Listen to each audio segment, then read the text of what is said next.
James Carville just revealed why the Democrats are not doing more to oppose Trump and the Republicans. I promise this is not an attack on you because we're mutuals. And even with that, I'm just not attacking anybody. This is a safe space, and I would love to have this nuanced conversation, because what was lacking from this video was nuance, because there was a lot of misinformation in it.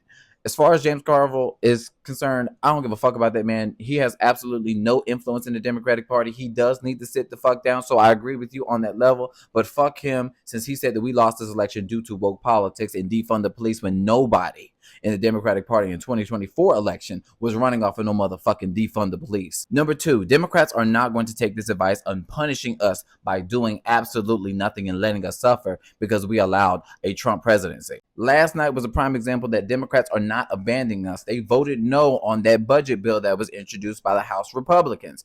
Every last one of the Democrats showed up and voted no on that. They voted no on cutting Medicaid. They voted no on getting rid of SNAP benefits. They voted no on tax cuts to the rich. They voted no. Throughout this country, you're seeing Democratic elected officials like attorney generals filing lawsuits against this administration. You see governors filing lawsuits against this administration. You see what's happening when it comes to these federal judges that were appointed by Democratic presidents, blocking things like trying to stop or affect people's birthright citizenship or federal pauses. These are all Democratic-led resistance. The problem with Democrats is they don't have the numbers because people don't ever vote for them. And that's where we're lacking when it comes to that. And no Democratic official is going to commit a Luigi Margione and go to fucking jail because voters refuse to vote. To be honest, that's what it sounds like y'all want them to do. Most Americans were unhappy with how the Democrats were governing under the Biden-Harris administration. Poverty increased, homelessness increased. Let's break this down because this is going to take a minute and it requires nuance. The reason why poverty increased under Biden is because COVID relief expired. Now let's add the nuance piece. It's not that Joe Biden and Democrats didn't want to do anything about it. They had a response. It was called the Build Back Better plan. But Joe Manchin, along with Republicans, killed the bill. For those who don't know, Joe Manchin was a fuck-ass, fake-ass Democratic senator that represented West Virginia-vitis. And in West Virginia-vitis, 61% of his constituents said that they did not want him to vote for the Build Back Better plan. Senator Manchin was the one who put the brakes on President Biden's multi-trillion-dollar social spending bill before Christmas.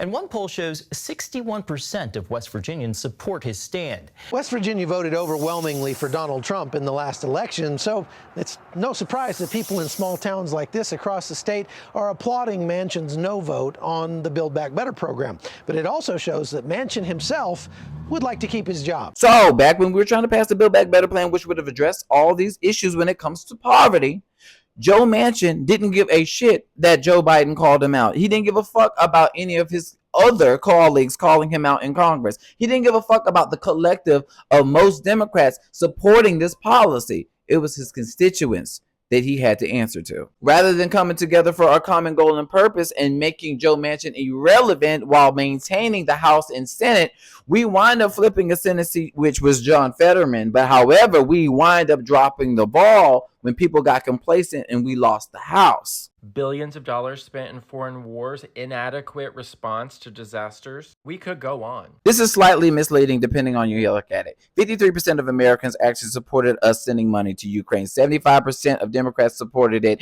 50% of independents supported it. Republicans did not support it, which you can see right now with Trump's administration, that he's pretty much handing Ukraine over to Vladimir Putin on a silver platter. Inadequate response to disasters. Joe Biden issued a national emergency immediately during the Maui fires, immediately after the hurricanes, immediately. I mean, I'm talking about within hours of the disaster actually hitting. The problem is, with that being said, Congress again determines the budget, and it was Republican led, and they cut funding to wildfire responses within the 118th Congress. That was led by who? Republicans. And the weird shit about all of it is you had Marjorie Taylor Greene and Republicans saying that Joe Biden has a lack of response when they were the ones who cut the fucking funding from FEMA to begin with. They led the narrative and the left picked it up, and we spread that shit through the internet. Not me, y'all. Which brings me to my only criticism for Democrats. You guys need to start utilizing content creators more. You guys need a rapid response team like me who can come out here and combat it with real receipts and information easily accessible to the people. I know y'all are just getting into the swing of things with social media, but you guys need to do more on that note. People need to see more visibility of you guys. You need to speak directly to the constituents that put you in office, because here's the situation. You cannot rely on corporate media anymore. They're bought and they're sold. And I would love, and again, no hate to this creator, I would love to have a more nuanced conversation, because this is a safe space. There's no need to attack each other, but we have to be able to give a full picture, because we're painting Democrats as the lesser of two evil as Republicans, when Democrats actually have real substantive things to give to the people. The problem is they're lacking the numbers.